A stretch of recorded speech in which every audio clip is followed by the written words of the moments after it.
Kanina pa nakaalis si Jake pero tulala pa rin siyang nakatunganga habang nakatitig sa kawalan. Nakaupo siya sa malambot na sofa ng kondo unit. Kanina pa nagtatalo ang isipan niya kung ano ba ang pwede niyang gawin. Hindi naman pwedeng patuloy siyang aasa sa kabaitan ni Jake sa kanya. Paano na lang kung bigla na lang itong magbago at paalisin siya? Saan siya pupulutin? Ngayon pa lang kailangan niya talagang magplano.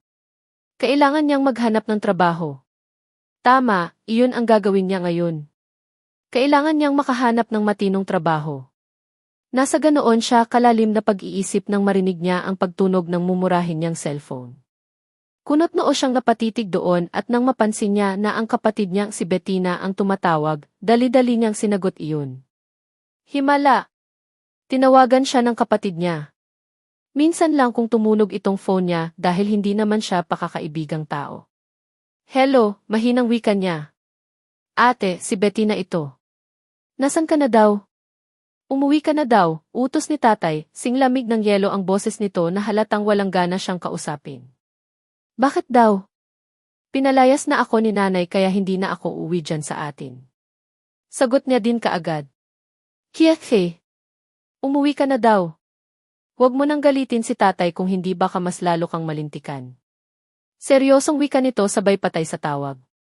Hindi niya mapigilan ang mapailing. Hindi siya uwi lalo na at alam niyang magkikita ulit sila ng nanay niya.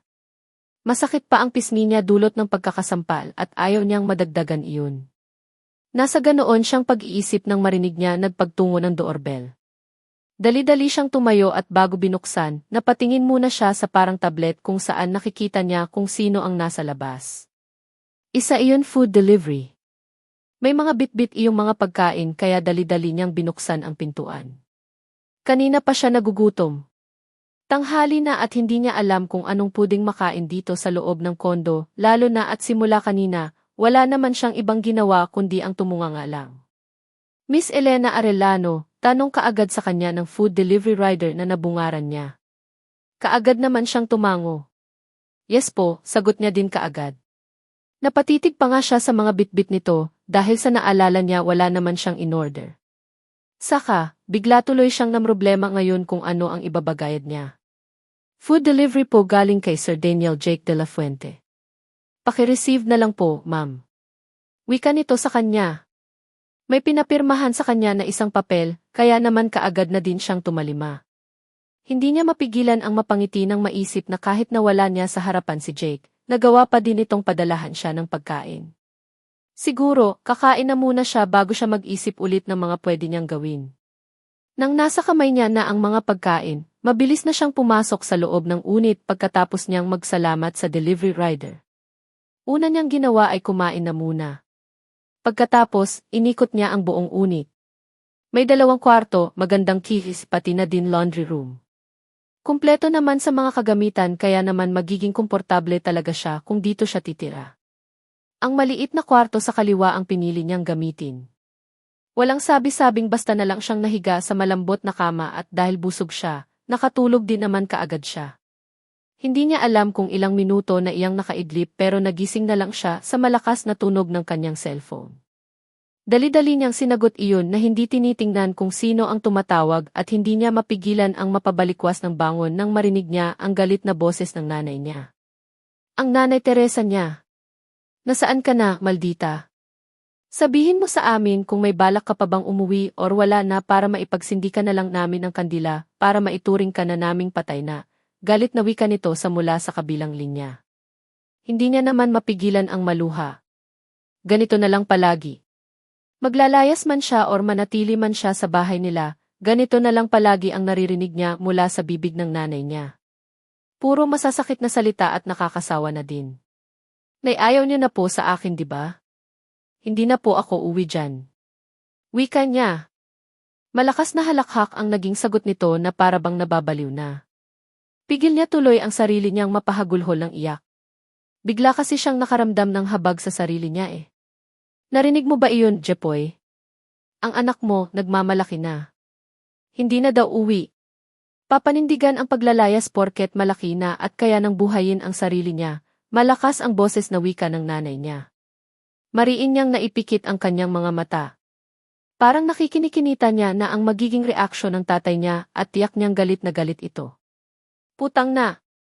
Elena, umuwi ka dito ngayon din kung hindi malilintikan ka sa akin, boses ng tatay niya ang narinig niya. Galit nag-alit ito kaya parang napapaso na kaagad niyang pinatay ang tawag. Kung takot siyang makipag-usap sa nanay niya, mas takot siya sa tatay niya. Makailang beses pang tumunog ang kanyang cellphone, pero hindi niya na talaga sinagot pa ulit. Hindi niya kayang makipag-usap sa mga magulang niya. Baka kasi magkaroon pa siya ng emotional breakdown dahil sa takot sa mga ito eh. Tama na. Kahit natuluyan siyang itakwil ng mga ito, wala na siyang pakialam.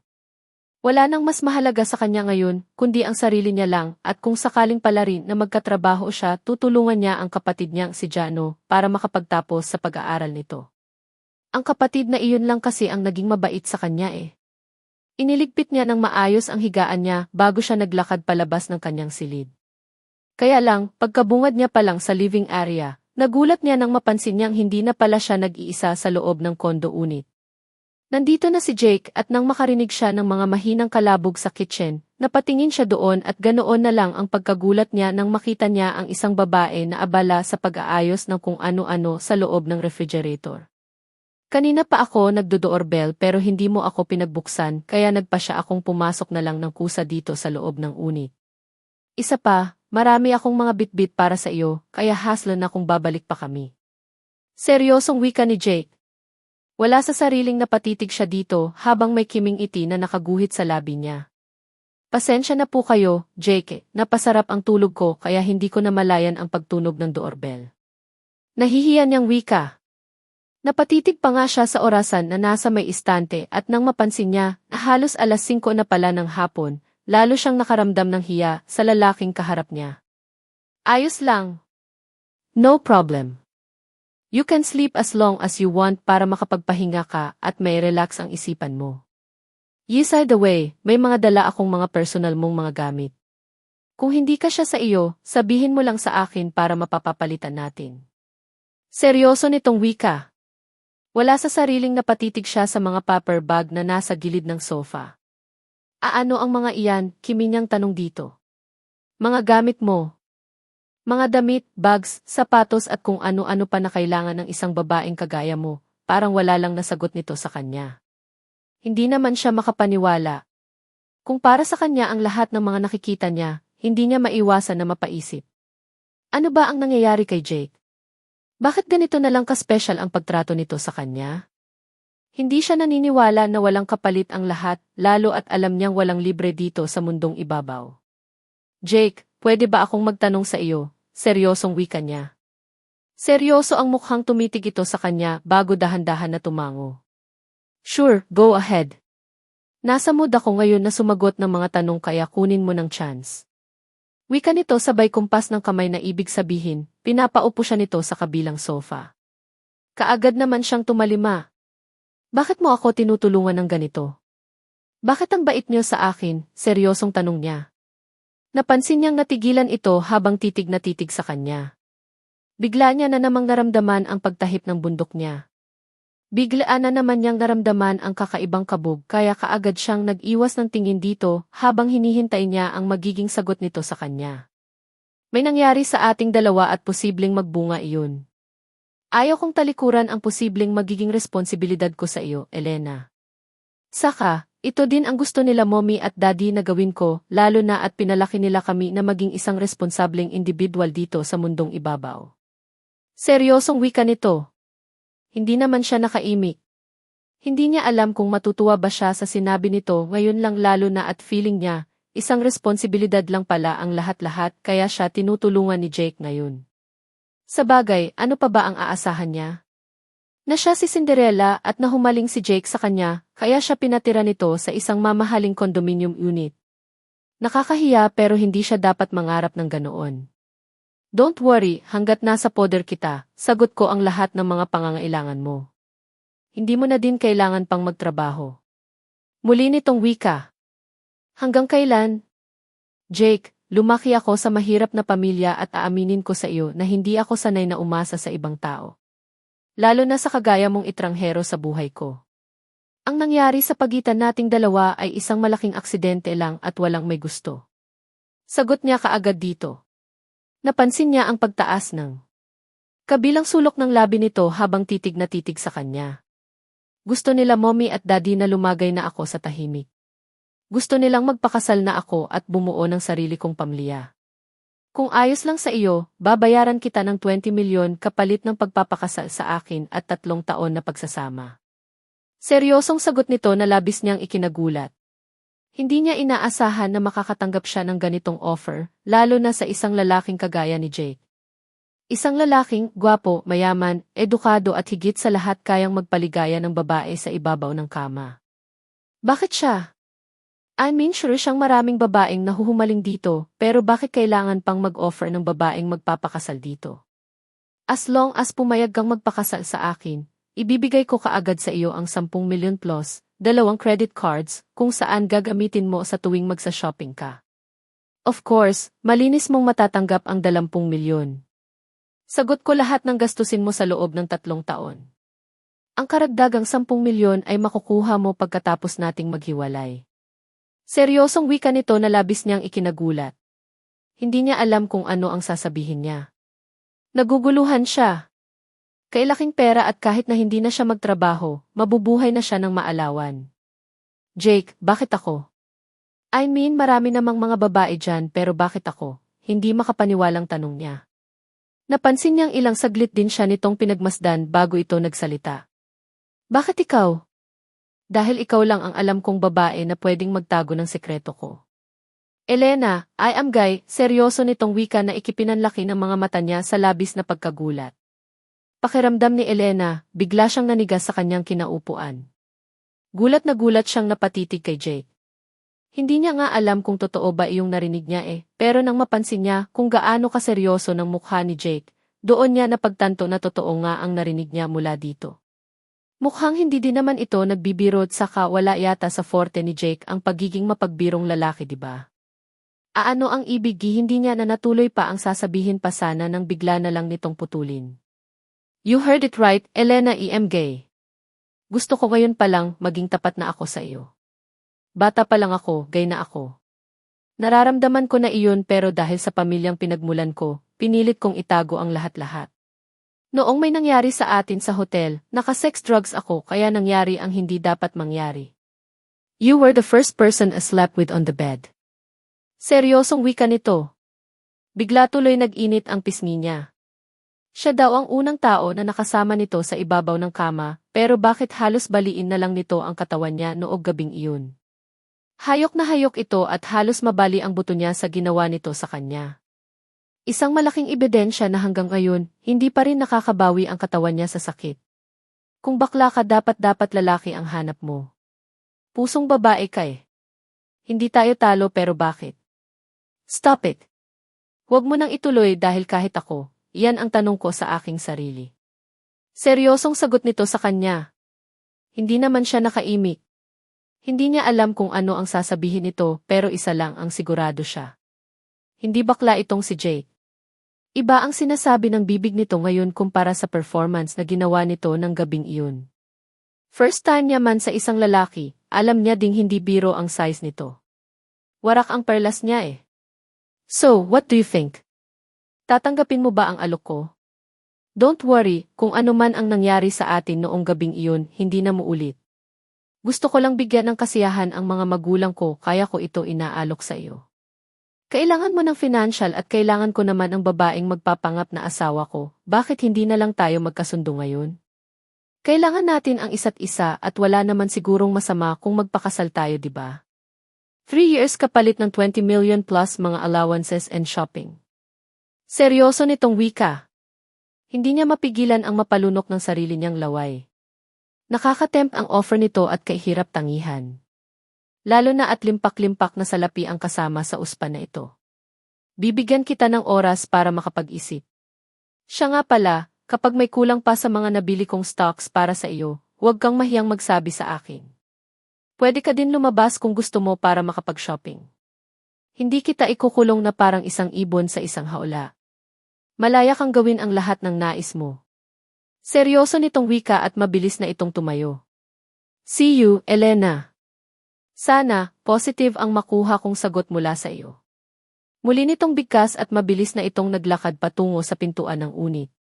Bago ito tuluyang lumabas, kinausap muna nito ang babaeng abala pa rin sa pag-aayos sa mga stocks na pinamili nito para sa kanya.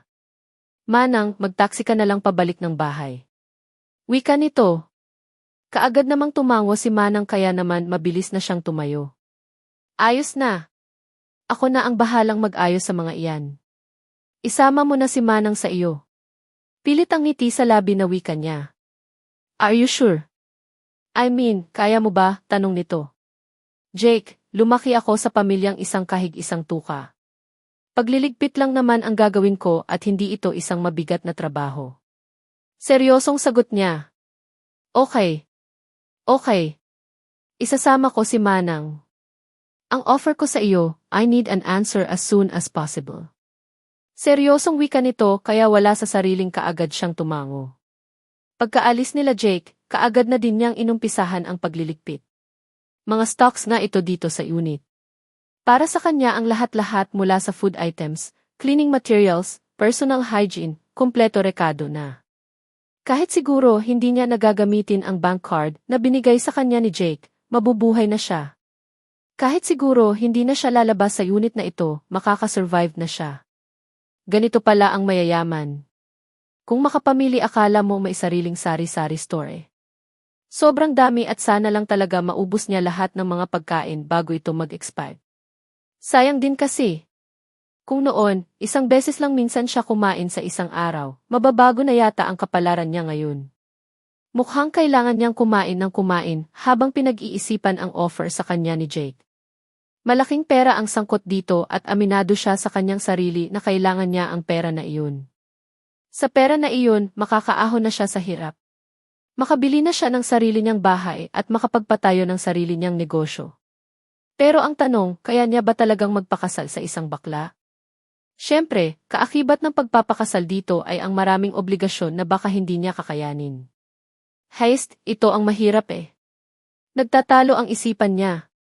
Kailangan niya ng pera pero natatakot siya sa mga consequences na maaring magiging kahihinatnan sa pagsasama nilang dalawa ni Jake bilang isang tunay na mag-asawa. Ilang araw pa ang mabilis na lumipas.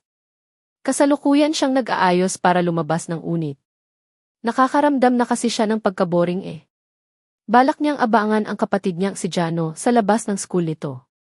Gusto niya itong makausap at para may abot na din dito ang ilan sa mga chocolates at biscuit na kasama sa mga stocks na binili para sa kanya ni Jake. Alam niya kasi sa sarili niya na hindi niya iyon makakain dahil hindi siya mahilig sa mga matatamis kaya naman, ibibigay niya na lang kay Jano ang mga iyon para naman hindi masayang at para matikman din iyon ng mabait niyang kapatid. Sa pamilya nila, si Jano lang ang naging kakampi niya at kahit na masama ang loob niya sa mga magulang niya, hindi niya idadamay si Jano. Hindi niya ito kayang talikuran. Ang mga damit na binili sa kanya ni Jake ay sakto din sa kanya lahat-lahat. Sobrang gaganda at dahil first time niyang makasuot ng brand new na damit kaya feeling niya ang gaan-gaan sa pakiramdam.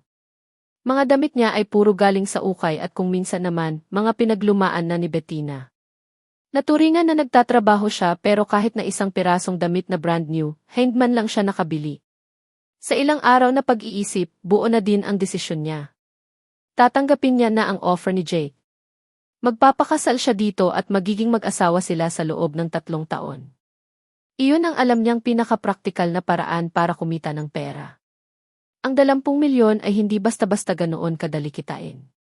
Kahit siguro mamatay pa siya sa kakatrabho, hindi siya kikita ng 20 milyon kaya naman hindi niya palalagpasin ang offer na iyon. Hinihintay niya lang na tawagan siya ni Jake tapos sasabihin niya nang tinatanggap niya na ang offer nito. Sa 20 milyon na iyon, mapapatapos niya na sa pag-aaral si Jano kahit sa anong kurso na gusto nito. Plus, makakabili na siya ng sarili niyang bahay at makakapagpatayo na din ng sariling negosyo. Ang sobra naman, itatago niya muna. Para naman may madukot siya for emergency purposes. Pagkatapos niyang mag-ayos, excited siyang naglakad palabas ng condo unit. Maglalakad pa siya ng halos 10 minuto patungo sa sakayan ng jeep. Medyo malayo ang condo unit na tinitirhan niya ngayon sa mga pampubikong sakayan kaya sakripisyo talaga ang paglalakad. Kaya lang, hindi pa man siya nakakalayo, isang sasakyan na ang huminto sa may tabi niya. Elena, saan ka pupunta? Seryosong tanong nito. Natigil siya sa paghakbang at ganoon na lang ang panlalaki ng mga mata niya sa gulat nang sumilay sa paningin niya ang walang iba kundi si Jake. Napakakisig nitong tingnan at kahit sino siguro, hindi maniniwala na isa itong bading. Lalaking lalaki kasi talaga ito kahit saang angulo titigan eh. Saka, ano ang ginagawa ng lalaking ito dito sa labas? Inaabangan siya. Impossible. Jake. Ikaw pala. Aano kasi pupuntahan ko ang kapatid ko sa school na pinapasukan niya.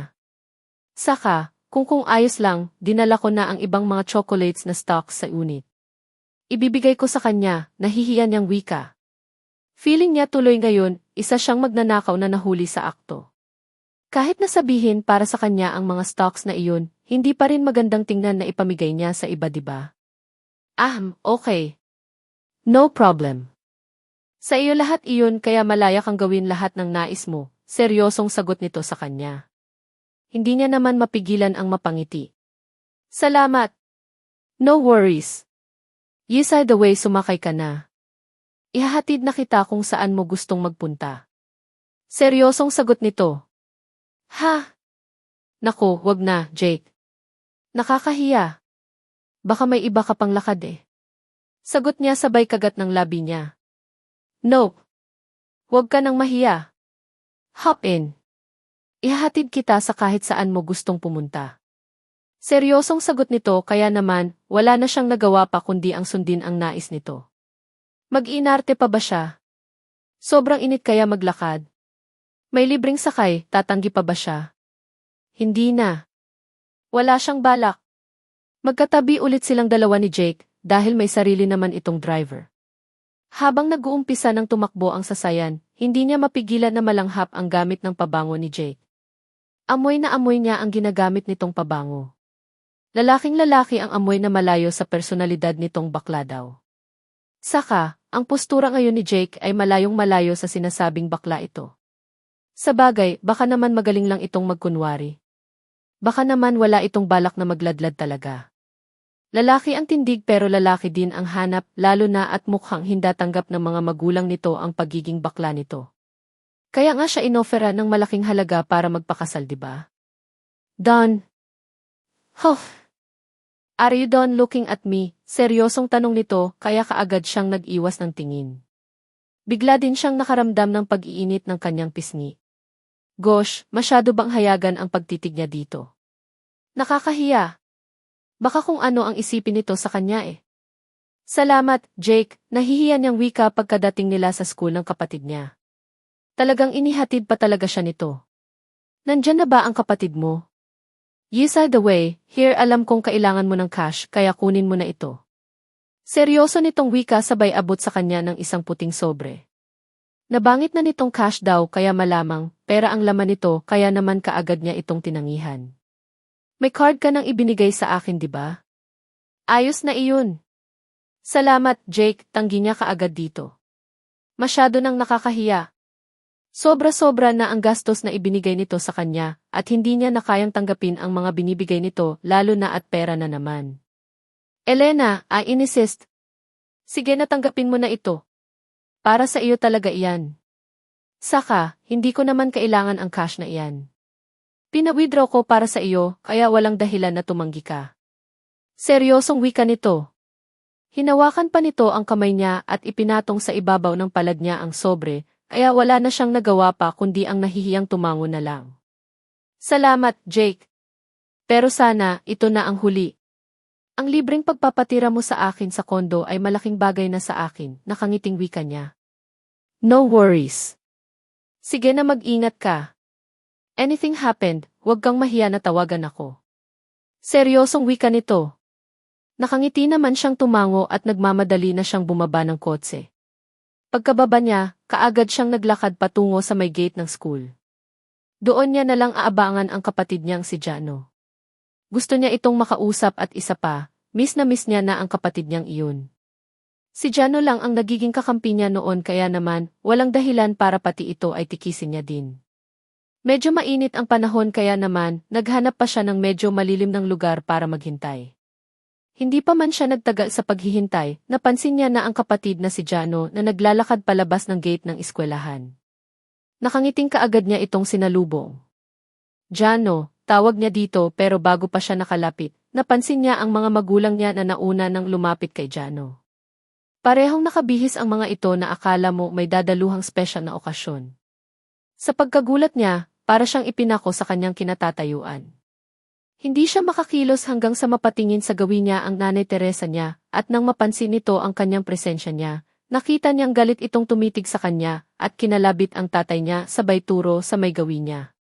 Nakita niya ang galit na pagititig sa kanya ng mga ito. Mabilis ang hakbang na nilapitan siya, at hindi man lang siya nakaiwas ng basta na lang siya sampalin ng nanay niya. Maluha-luha niyang sambit. Walang hiya ka. Talagang may gana ka pang magpakita sa amin sa kabila ng ginawa mong babae ka. Bakit uwi ka na? Ha? Uwi ka na dahil alam mong ngayong araw ang kasal ng kapatid mong si Bettina sa mayaman niyang nobyo, galit nitong tanong sa kanya. Hindi niya naman mapigilan ang maiyak. Napatitig siya kay Jano na noon ay tahimik lang na nakatingin sa kanya. Gusto ko lang naman pong makita si Jano, nay tatay. Wala po akong balak na umuwi sa atin lalo na at itinakwil niyo na po ako diba? Umiiyak niyang sambit. Tama. Mabuti naman at alam mo iyan. Dapat lang talaga huwag na huwag ka nang magpakita sa amin dahil malas ka. Tingnan mo, noong lumayas ka, naging maayos ang lahat sa amin. Nagkaroon kami ng limpak-limpak na salapi at heto na sa maiksing panahon, ikakasal na ang kapatid mo sa mayaman niyang nobyo, buong pagmamalaki nitong wika sa kanya. Hindi naman siya nakaimik. Patuloy lang siya sa pagluha. Masakit para sa kanya na marinig mula sa sarili niyang mga magulang na isa siyang walang kwentang anak. Wala talaga itong kaamor-amor sa kanya. Basura ang turing sa kanya kaya sobrang sakit sa kalooban. Sa bagay, pwede ka naman pala sa bahay eh. Umuwi ka pala dahil tambak ang mga labahin at mga linisin. Muli nitong wika. Anak pa rin naman kita at ngayong nasa maayos ng kalagayan ang kapatid mo, baka matulungan ka ni Bettina na makahanap ng lalaking mayaman na magustuhan ka at mapakasalan din. Muling wika ng nanay niya. Sa pagkakataon na ito, bigla yatang kumambyo. Biglang nagbago ang isipan at pinapauwi na siya bigla dahil maraming mga labahin at linisin. Pasensya na po pero hindi na po ako uwi sa atin, nay tatay, sagot niya. Abat mayabang ka na ngayon ah. Bakit? Sino ba ang ipinagmamalaki mo ha? Umuwi ka na sa bahay dahil kung hindi malilintikan ka sa amin, Elena, sabat naman ang tatay niya. Muli siyang umiling. Umatras ng ilang hakbang bago siya napatitig kay Jano, sabay abot dito ng hawak niyang plastic bag. Ikaw lang ang sadya ko. Para sa iyo ito, Jano. Naluluhan niyang sambit. Ate, pasensya ka. Ngayon ka lang nagpakita at hindi ko nabangit sa iyo na pupunta din pala sila nanay at tatay dito para sunduin ako para sabay-sabay na kaming pumunta sa hotel kung saan gaganapin ang kasal ni Ate Bettina. Wika naman ni Jano sa kanya. Kaagad naman siyang tumango. Ayos lang. Sige, aalis na ako. Seryosong wika niya sabay hakbang paalis. Nakailang hakbang pa lang siya nang marinig niyang muling nagsalita ang nanay niya. Kapag magmatigas ka pa ring hindi uwi ng bahay, wala ka na talagang pag-asa pa sa pamilyang ito, Elena. Tuluyan ka na naming itatakwil at wala na kaming pakialam pa sa iyo. Puno ng pagbabanta sa boses ng nanay niya. Malungkot naman si Vang napangiti. Mula sa kanyang kinatatayuan, tanaw niya ang kotse na gamit ni Jake. Kung ganoon, hinintay siya ng lalaki. Hindi siya iniwan ito. Kung ano po ang makakapagpasaya sa iyo, gawin niyo po. Mahinang wika niya at mabilis na naglakad paalis. Suko na siya. Ayaw niya na. Walang lingon likod na diretso siya sa nakaparadang sasakyan ni Jake. Hindi niya na din pinansin pa ang pagtawag sa kanya ng nanay at tatay niya nang makailang ulit. Sino ba namang anak ang ganahang umuwi gayong sa halos isang linggo na hindi sila nagkita, sampal kaagad ang pasalubong nito sa kanya diba? Tapos sasabihin pa sa kanya na kailangan niyang umuwi dahil maglalaba at maglilinis siya. Salamat na lang. Mabuti pang sa kondo na lang siya ni Jake. Mabuti pang magpakasal na lang din siya kay Jake para naman hindi niya ulit danasin ang muling magutom. Tutal wala na siyang mga magulang na uwian eh. Wala na siyang kadugo na dadamay sa kanya kapag nasa hindi maayos na sitwasyon siya. Bago pa siya nakalapit sa sasakyan, kusa na iyong bumukas dahil bumaba na pala si Jake. Nakatitig ito sa kanya habang wala siyang nababasang kahit na anong ekspresin sa mukha nito. Jake, naiiyak niyang wika. Hawak niya ang nasaktan niyang pisngi na para bang gusto niyang isumbong dito ang sampal na natamo niya mula sa nanay niya. Abat talagang ikaw babae ka. Kaya pala ang lakas ng loob mong huwag umuwi ha? Bakit sa lalaki na iyan ka na ba umuwi? Ha? Narinig niyang muling sigaw ng nanay niya. Iskandalosa talaga ito at hindi nahihiya na may ibang mga taong nanonood sa kanila. Ni hindi man lang naisip ang posible niyang kahihiyan. Mga magulang mo, seryosong tanong ni Jake sa kanya. Kaagad naman siyang tumango. Ano ang nangyari? Sinaktan ka na naman ba nila? Kung ganoon, pumasok ka na sa loob ng kotse ako na ang bahalang makipag-usap sa kanila. Seryosong wika nito. Jake, ayaw ko nang umuwi sa amin. Kung sakaling pilitin ka nila na pauwiin ako sa amin, pakisabi na ayaw ko. Ayaw ko na, nakikiusap niyang wika. Gumuhit ang pilit ng ngiti sa labi nito sabay tango. No worries. Ako ang bahala sa kanila. Since sinabi mo na ayaw mo nang umuwi sa inyo, alam ko na kung ano ang gagawin ko para hindi ka na nila guluhin pa, seryosong wika nito. Kaagad naman siyang tumango at mabilis na siyang sumakay sa loob ng kotse bago pa nakalapit ang nanay niya. Ngayon pa lang, parang gusto niya ng pagsisisihan kung bakit pumunta pa siya dito sa school. Pati tuloy si Jake, nadamay pa sa kanyang pagiging miserable. Abat ikaw lalaki. Ikaw ba ang nobyo ng anak ko? Hindi pwede iyan. Ano iyan basta mo na lang itatanan? Ganoon-ganoon lang at pagkatapos ano? Pagkatapos mong pagsawaan, itatapon mo ang maldita na iyan na parang basahan, sa pagkakataon na ito, tuluyan nang nakalapit sila Teresa at Chepoy. Si Elena naman, tahimik lang sa loob ng sasakyan pero naririnig niya ang mga sinasabi ng nanay niya. Malungkot siyang napangiti. Nakakahiya talaga ang nanay niya. Samantalang seryoso namang hinarap ni Jake ang mga magulang ni Elena. Napaimbestigahan niya na ang mga taong ito at alam niya na kung sino at anong mga klaseng tao meron ang mga magulang ni Elena. Aware din siya sa hirap na dinanas ni Elena mula sa mga kamay ng mga magulang nito. Kaya hindi niya talaga masisisi ang dalaga kung bakit pinili na lang nitong maglayas. Kaysa naman palagi itong sinasaktan at nakakarinig ng hindi magandang mga pananalita. 1 milyon sapat na po ba iyan para hindi na kayo hahadalang sa relasyon namin ng anak nyo? Walang paligoy-ligoy niyang tanong sa mga ito. Natamim naman ang mag-asawa. Gulantang ang makikita sa mukha habang nakatitig sa lalaking nasa harapan nila. Hindi nila akalain na unang katagang maririnig nila sa lalaking kasama ng anak nilang si Elena ay mag-offer sa kanila ng pera. Kung ganoon, jackpot yata sila. Magkakapera sila ng walang kahirap-hirap. 1 milyon? Iniisip mo ba lalaki na kaya mong bilihin ang pagkatao namin? Sabat naman ni Jepoy, pero natigil din ng pino siyang kinurot ng asawa niyang si Teresa sa tagiliran. Natatakot ang babae na pera na, baka maging bato pa. Sino ka ba? Nobyo ka ba ng anak namin? Sabihin mo, paano kayo nagkakakilala? Si Elena ay isang masikritong babae at hindi ko boyfriend si Jake. Kliyente ko po siya, sabat naman ni Elena mula sa loob ng kotse. Puno ng pagtataka na napatitig ang mag-asawa sa isa't isa. Isang bagay ang tumatakbo sa isipan nila ngayon. Elena, huwag mong sabihin na pati ang pagbibenta ng kidney, pinasok mo na din, seryosong wika ni Teresa sa anak. Samantalang nagulantang naman si Jake sa narinig. Seryoso ang mukha na tumitig siya kay Elena dahil kahit sa hinagap, hindi niya alam na aware sa mga ganoong bagay ang mga taong kaharap niya. Opo. Totoo iyan. Kailangan niyo po ng pera di ba? Para naman hindi niyo na ako palaging pagsabihan ng malas kaya ginawa ko ito. Umiiyak na wika ni Elena. Bahala na. Sasakyan niya ang trip ng mga magulang niya na walang laman ang isip kundi paano kumita ng malaki. Muling nagkatinginan ang mag-asawa at nagulat na lang si Jake nang sabay pang napangiti ang mga ito. Na imbes na malungkot sa mga sinabi ng anak, parang natuwa pa ang dalawa. Na para bang isang magandang balita ang narinig ng mga ito mula sa bibig ni Elena. Hindi naman maiwasan na makaramdam ng pagkadismaya ni Jake. Awa ang kaagad na naramdaman niya para kay Elena. Ngayon pa lang, nakikinikinita niya na kung anong hirap ang pinagdaanan ni Elena sa mismong mga kadugo nito, kaya naman simula ngayong araw, hindi na siya papayag pa na may mga taong manakit dito. Gusto niya itong protektahan sa lahat ng oras. Aba at matalino ka din naman pala eh.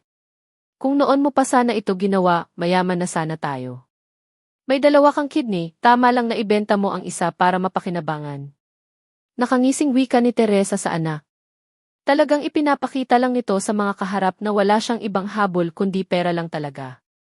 Bilang anak, masakit na marinig ang ganoong kataga sa mismong bibig ng sarili niyang mga magulang. Imagine, parang ganoon lang kasimple ang lahat-lahat. Malungkot siyang napatitig siya kawalan at hinayaan niyang si Jake na ang makipag-usap sa mga magulang niya. Suko na siya. Ayaw niya na. Masyasdo ng masakit ang lahat-lahat at pagod na din siyang umiyak. Bago natapos ang pag-uusap ni Jake at mga magulang niya, nahagip ng paningin niya ang pag-abot ni Jake ng isang pirasong check sa mga magulang niya na noon ay todo ngiti naman. Naakala mo ay nanalo sa loto. Tumitig pa ang mga ito sa kanya bago mabilis na naglakad paalis kaya naman malungkot siyang napailing. May isang magulang na naman na ipinagkanulo ang sariling anak.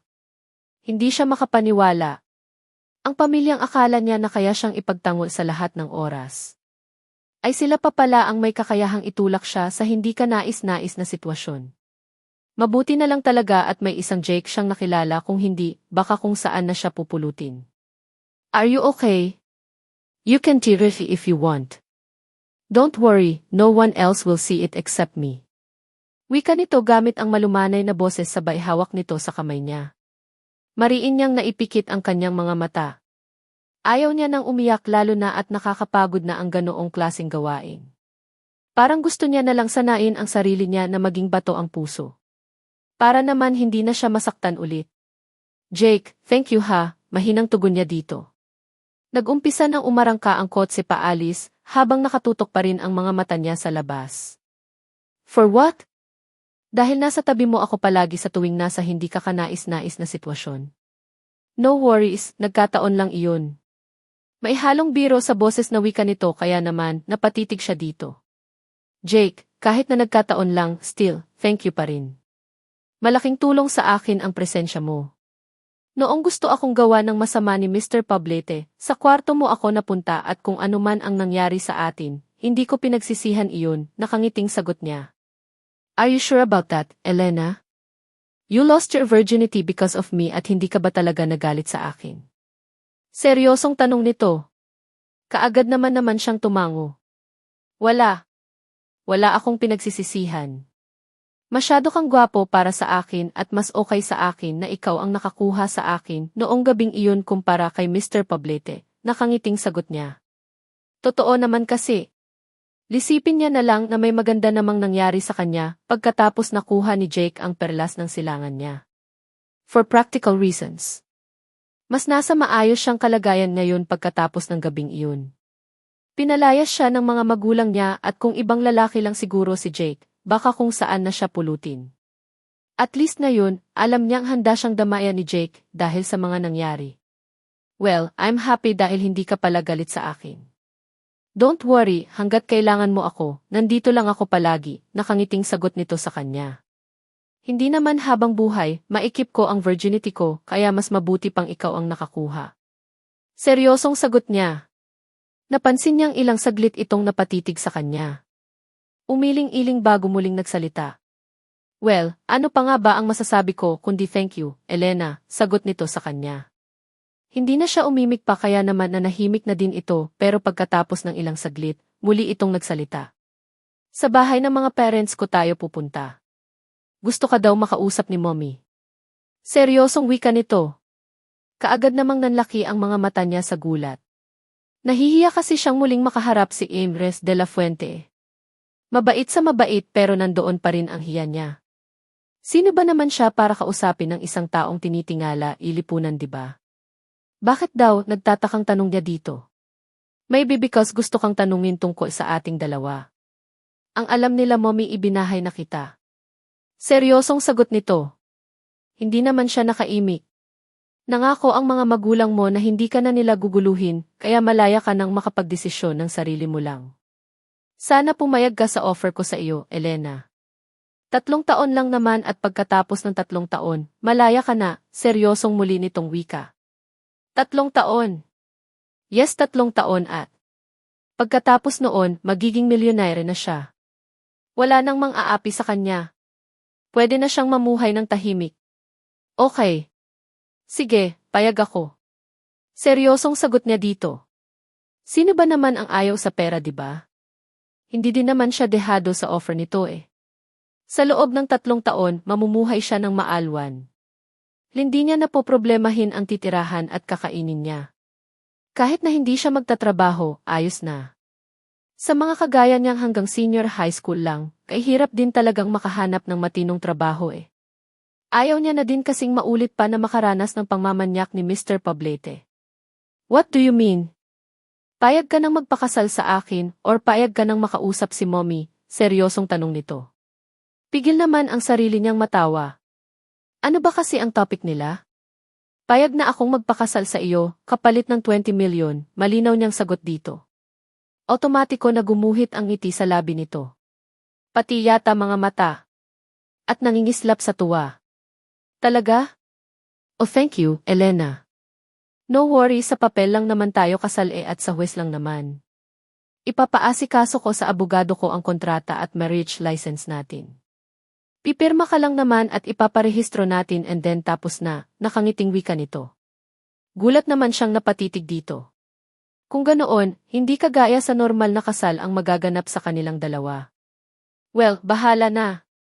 Kahit na anong kasal pa iyan, basta may 20 million siya pagkatapos ng 3 years ayos na din, nakakahiya mang aminin pero pera-pera na lang talaga, lalo na sa mga kagaya niyang mahirap lang.